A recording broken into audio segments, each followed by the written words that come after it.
हे बघा जुन्या काळातील दगडी विहीर आहे. दोन्ही बाजूने पायऱ्या आहेत उतरायला खाली.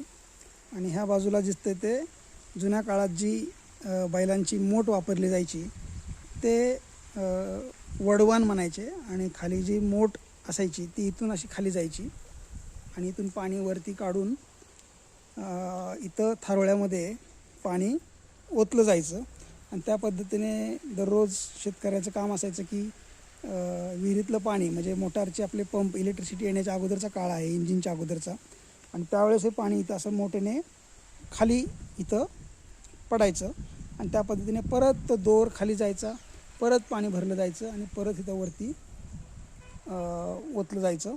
आणि इकडं त्या पद्धतीने पुढे थारोळ असायचं आणि त्या पद्धतीने खाली बैल अशी पुढे चालत चालत जायची आणि त्या पद्धतीने मागे यायची आणि त्या पद्धतीने असं स्ट्रक्चर होतं. हे स्ट्रक्चर अजून आहे इथं तसंच दगडी बांधकामामध्ये.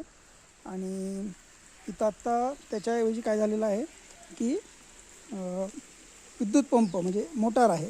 आणि त्या पद्धतीने बघा की हे जुन्या काळामध्ये हे पाणी असं पुढे इथं यायचं आणि इथं हौद असायचा म्हणजे हौद तो अजूनही वापरत आहे आणि हे पाणी असं पुढे पुढे जायचं. आत्ता त्याच ठिकाणी आपण मोटारने पाणी काढत आहोत. आणि थोडक्यात त्या काळामध्ये पाईपलाईन किंवा